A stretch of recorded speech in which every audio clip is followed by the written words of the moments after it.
Hello friends, welcome to our channel. நம்ம சேனல்ல CSIR NET Mathematics prepare பண்றவங்களுக்காக already நிறைய வீடியோஸ் கொடுத்துட்டு இருக்கோம்.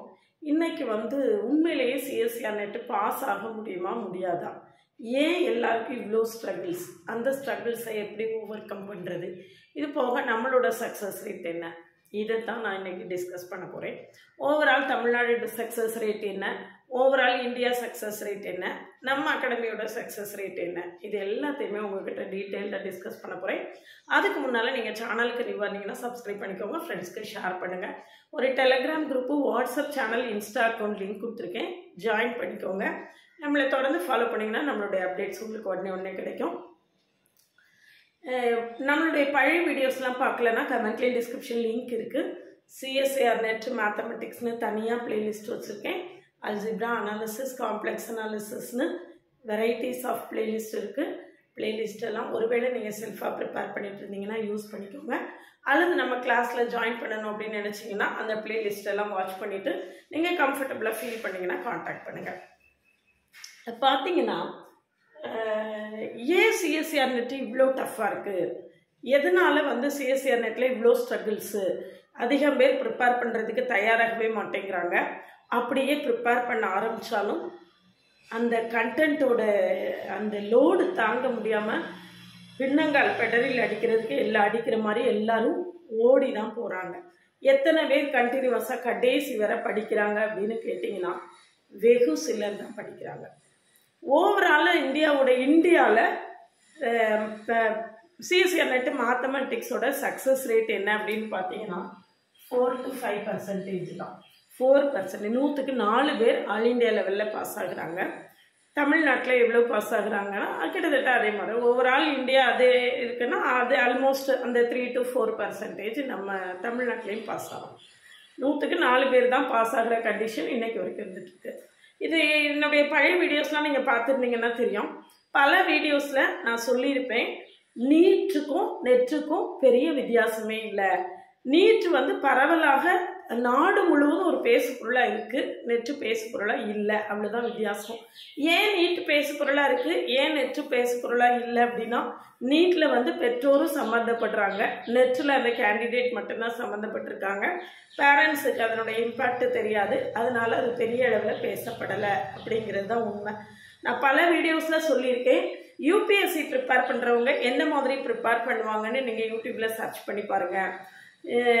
IASக்கு ப்ரிப்பேர் பண்ணுறவங்க எந்த மாதிரி ப்ரிப்பேர் பண்ணுவாங்க, UPSCயில் அந்த ஹையஸ்ட் கேடரில் IAS IPS அது வந்துடும் இல்லையா. அதே மாதிரி Group 1 ப்ரிப்பேர் பண்ணுறவங்க எந்த மாதிரி, தமிழ்நாட்டிலே பார்த்தீங்கன்னா Group 1 நல்ல டிஃபிகல்ட்டாக இருக்குது. அதனால் UPSC கூட கம்பேர் பண்ண முடியாது. UPSC ஒரு அன்கம்பேரபிள் லெவலில் இருக்கும். அப்போது அந்த UPSC IAS ப்ரிப்பேர் பண்ணுறவங்க எந்த லெவலில் ப்ரிப்பேர் பண்ணுவாங்களோ, எந்த அளவுக்கு எஃபர்ட் எடுப்பாங்களோ, அதே எஃபர்ட்டை நீங்கள் CSIR NETக்கு எடுத்தால் தான் கிளியர் பண்ண முடியும் அப்படின்னு நான் பல தடவை சொல்லியிருக்கேன். என்கிட்ட ஜாயின் பண்ண உடனேயும் நான் அதை தான் மெயினாக சொல்லுவேன். அந்த அளவுக்கு ப்ரிப்பேர் பண்ணுறாங்களா ஆஸ்பிரன்ஸ் அப்படின்னு என்ன கேட்டிங்கன்னா இல்லை அப்படிங்கிறது ரொம்ப ஆப்வியஸான ரிசல்ட்டு. இவங்க பல வேலைகள் செஞ்சுட்டு இருப்பாங்க, அதுக்கு நடுவில் CSIR NETையும் கொஞ்சம் நேரம் படிப்பாங்க. அப்படியெல்லாம் படித்தா கனவுல கூட பாஸ் ஆக முடியாது. உண்மையிலேயே கனவுல கூட பாஸ் ஆக முடியாது. அப்போ எந்த அளவுக்கு எஃபர்ட் எடுக்கணும், இப்படி சக்ஸஸ் ரேட் இந்த அளவுக்கு இருக்குது அப்படின்னு சொல்லியாச்சுன்னா எந்த அளவுக்கு நம்ம எஃபர்ட் எடுக்கணும் அப்படிங்கிறது பார்த்தீங்கன்னா ஒரு 6 months விக்ரஸாக ஃபஸ்ட் அட்டெம்ப்ட் கிளியர் ஆகுமான்னு கேட்டால் ரொம்ப ஜீனியஸாக இருந்தால் ஃபஸ்ட் அட்டெம்ப்ட் கிளியர் ஆகும். அப்படி இல்லாத பட்சத்தில் உங்களுக்கு ஃபஸ்ட் அட்டெம்ப்ட் கிளியர் பண்ணுறது ரொம்ப ரொம்ப கஷ்டம்தான். 1 or 2 attempts எடுத்து ட்ரை பண்ணி பார்த்தீங்கன்னா கிளியர் பண்ண முடியும், நிச்சயமாக முடியும். பண்ண முடியுமா முடியாதாங்கிற கொஸ்டினுக்கு எந்த கொஸ்டினுக்குமே ஆன்சர் நோவே கிடையாது. எல்லா கொஸ்டினுக்குமே முடியும். நீங்கள் எந்த அளவுக்கு முயற்சி எடுக்கிறீங்க அப்படிங்கிறத பொறுத்தது தான் அது. உங்களுடைய முயற்சி எந்த அளவில் இருக்குது. நீங்கள் எந்த கோச்சிங் சென்டரில் போய் சேர்ந்தாலும் அந்த பர்டிகுலர் கேண்டிடேட்டோட எஃபர்ட் என்ன அப்படிங்கிறது மேக்ஸிமம் பார்ட்டு ப்ளே பண்ணும். அந்த அகாடமியோட பார்ட்டு 50% இருந்தால் அந்த கேண்டிடேட்டோட பார்ட்டு 50% இருக்கணும். இருந்தால் தான் கிளியர் பண்ண முடியும். என்னுடைய கிளாஸஸில் நான் என்னென்ன இது உங்களுக்கு ப்ரொவைட் பண்ணுறேன் அப்படிங்கிறது இதில் சொல்லியிருக்கேன். ஜென்ரல் ஆப்டிடியூட்ல 36 வீடியோஸ் கொடுத்துருக்கேன். ஆல்மோஸ்ட் அவ்வளவு டாப்பிக்கையும் டச் பண்ணி அவ்வளவு டாப்பிக்லையும் உங்களுக்கு கான்செப்ட்ஸ் என்ன அப்படின்னு சொல்லி அதில் ப்ராப்ளம்ஸ் எல்லாமே சால்வ் பண்ணியிருக்கேன். அதில் previous year question 10 to 15 years கொஸ்டினை அதில் சால்வ் பண்ணி காட்டியிருக்கேன் இந்த 36 வீடியோஸில். இதில் பார்த்தீங்க அப்படின்னா 9th 10th மேத்ஸ் தான் அதில் இருக்குது. 9th 10th சிபிஎஸ்சி புக்ஸில் உள்ள மேத்ஸ் தான் அதில் இருக்குது. நாம் அந்த அளவுக்கு எஃபர்ட் எடுத்து படிச்சிருக்கோமா அப்படின்னு கேட்டால் எஃபர்ட் அது வந்து பார்த்தோன்னே ரொம்ப புரியும், ரொம்ப ஈஸியாக புரியும். நாம தான் ரியல் அனாலிசிஸ், லீனியர் அல்ஜிப்ரா எல்லாம் படிச்சிருக்கோம் இல்லையா? அப்போ அதை பார்க்கும்போது இந்த 10th 12th மேத்ஸ் வந்து ரொம்ப ஈஸியாக தான் இருக்கும். இருந்தால் கூட அதில் 15 out of 15 எடுக்கிறாங்களா அப்படின்னு பார்த்தா ரொம்ப கஷ்டம். இது வரைக்கும் என்கிட்ட படித்ததில் 15க்கு 12 கரெக்ட் வாங்கின ஸ்டூடெண்ட்ஸ் இருக்காங்க. ஏன்னா அதுலேயும் உங்களுக்கு அவ்வளோ டெஸ்டடாக தான் கொஸ்டின்ஸ் இருக்கும். அதனால நான் சொல்லக்கூடியது வந்து இந்த ஜெனரல் ஆப்டிடியூட்ல நீங்கள் இந்த 15 கொஸ்டின்ஸும் நீங்கள் கரெக்டாக எழுதிட்டீங்கன்னா 30 மார்க்ஸ் உங்களுக்கு கன்ஃபார்ம் ஆயிடும். அதுக்கான எஃபர்ட்டை ரொம்ப கொடுக்கணும். நான் அதில் பார்த்தீங்கன்னா இவ்வளோ டீட்டெயில்டு லெக்சர்ஸ் கொடுத்தது போக அந்த சாப்டர் வைஸ் ப்ராக்டிஸ் ப்ராப்ளம்ஸ் கொடுக்குறேன், சாப்டர் வைஸ் டெஸ்ட்டு கொடுக்குறேன், அதுக்கப்புறம் கம்ப்ளீட் டெஸ்ட் வேறு கொடுக்குறேன். ஜென்ரல் ஆப்டிடியூடில் ஜென்ரல் ஆப்டிடியூடுக்கு மட்டும் இவ்வளோ கொடுக்குறேன். அதாவது வீடியோஸ் தாண்டி ப்ராக்டிஸ் ப்ராப்ளம்ஸ் டெஸ்ட்டும் ஒவ்வொரு டாப்பிக்லேயும் டெஸ்ட்டு ஜென்ரல் ஆப்டிடியூடில் இவ்வளோ கண்டென்ட்ஸ் நம்ம அதில் கொடுத்துட்ருக்கோம். அதே மாதிரி நெக்ஸ்ட்டு ரொம்ப ஹையஸ்ட்டாக நம்மளுக்கு வந்து ப்ரையாரிட்டி இருக்கக்கூடிய சப்ஜெக்ட் என்ன அப்படின்னு பார்த்தீங்கன்னா ரியல் அனாலிசிஸும் லீனியர் அல்ஜிப்ராவும் தான். இதில் ரெண்டும் சேர்த்து நம்மளுக்கு ஒரு 110 மார்க்ஸ் வரும். ரியல் அனாலிசிஸ்லாம் வந்து அந்த 55 வீடியோ பார்த்து முடிக்கிறதுக்கு கூட பல பேரால் முடியலை அப்படிங்கிறது தான் உண்மை. பல பேர் அந்த வீடியோஸை ஃபுல்லாக பார்த்து கூட முடிச்சுக்கிற மாட்டாங்க. அந்த லோடு அவங்களால ஏற்றுக்கவே முடியலை. எல்லாருக்கும் ப்ரொஃபஸர் ஆகணும்னு ஆசை இருக்குது. அந்த ப்ரொஃபஸர் ஆகிறதுக்கான எஃபர்ட்டை எடுக்கிறதுக்கு ரெடியாக இருக்காங்களான்னு கேட்டால் முடியலை. அதனால பல்வேறு வேலைகளை நடுவில் வச்சுட்டு அதுக்கு நடுவில் நான் சிஎஸ்சிஆர் நெட்டையும் கொஞ்சம் நேரம் படிப்பேன் அப்படின்னு சொன்னால் it will be a very big question mark தான். நிச்சயமாக அது கொஸ்டின் மார்க் தான்.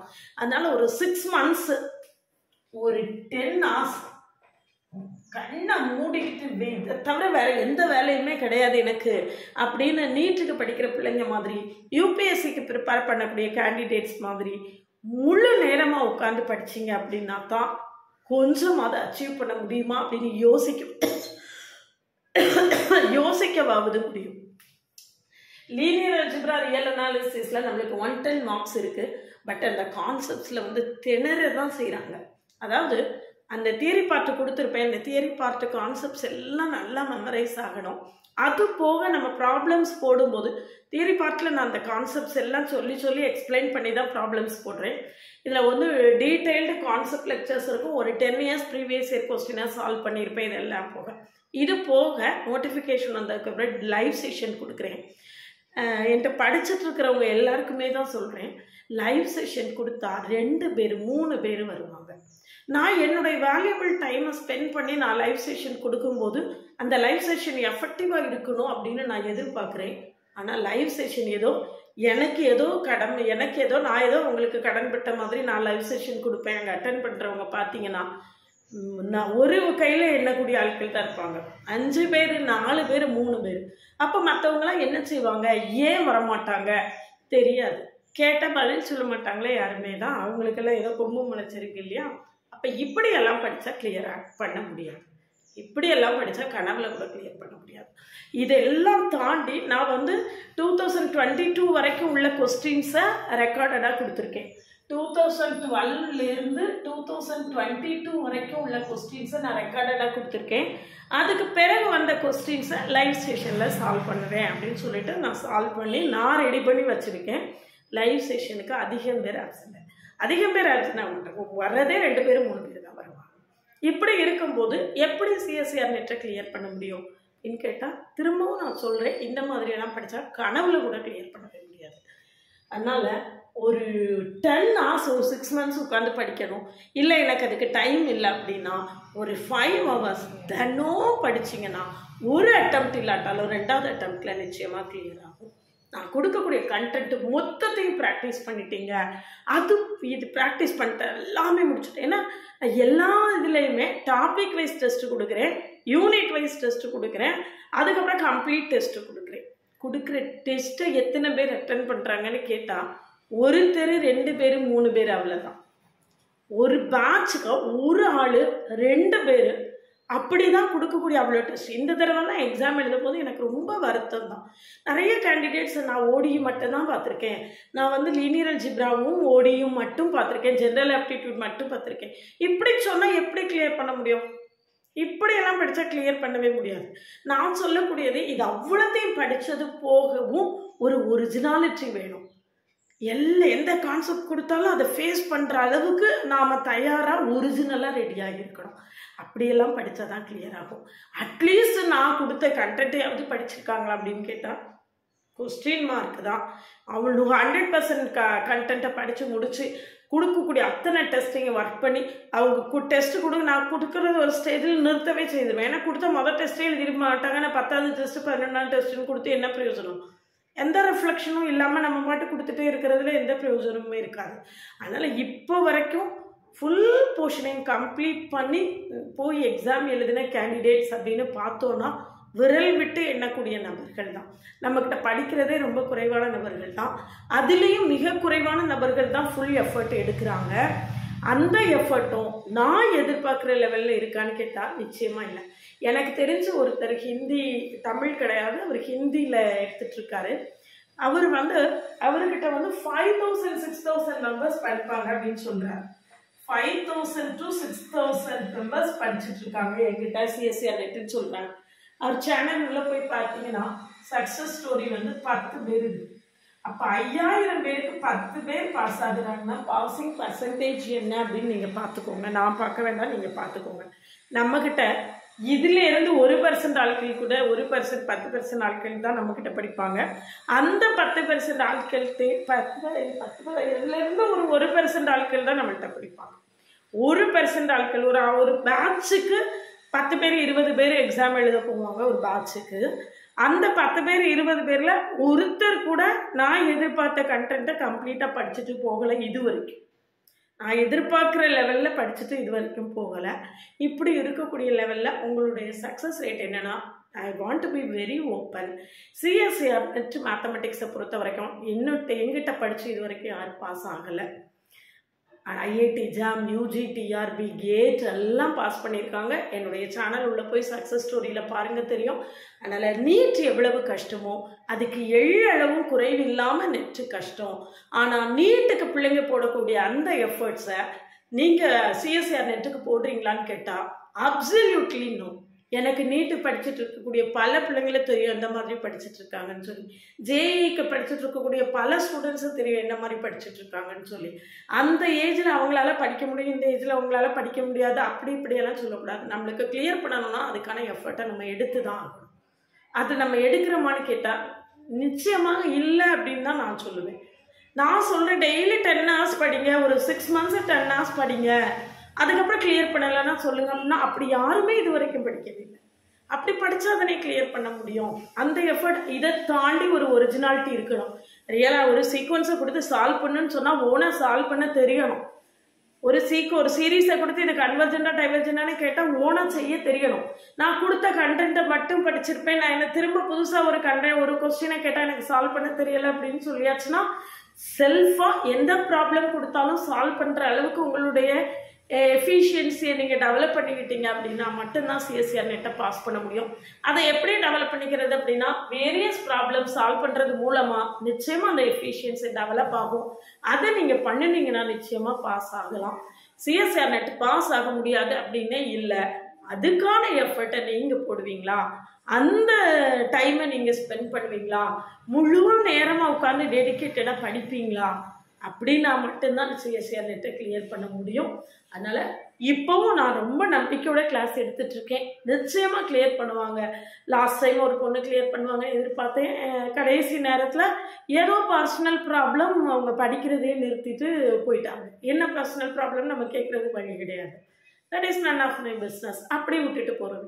அதுக்கப்புறம் அதுக்கு முந்தின பார்த்தீங்கன்னா ஒரு பையன் வந்து 86 marks எடுத்தான். இன்னும் ஒரு 10 மார்க் எடுத்திருந்தா அந்த பையன் வந்து கிளியர் பண்ணியிருக்க வேண்டியது. 86 மார்க் வரைக்கும் வந்தவன் ஏன் ஃபர்தராக ப்ரொசீட் பண்ணலை?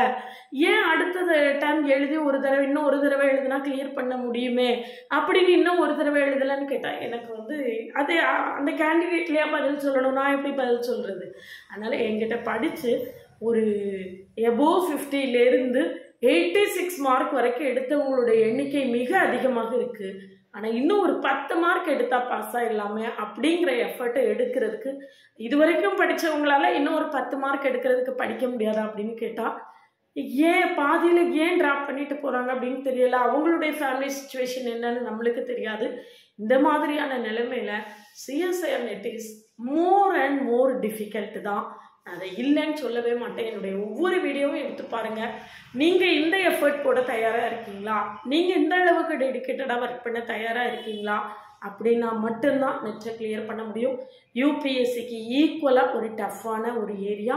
அதனால் அதுக்கான எஃபர்ட்டை போட்டு ட்ரை பண்ணுங்கள். அப்படி ட்ரை பண்ணுறவங்களுக்கு நான் இன்னும் பூஸ்ட் பண்ணி நிறைய எக்ஸ்ட்ராவாக ஒர்க்கு கொடுத்துக்கிட்டே தான் இருக்கேன். அப்படி ஒர்க் பண்ணி என் கூட கோஆப்ரேட் பண்ணாதானே நான் இவ்வளவு நடத்தியிருக்கேன்.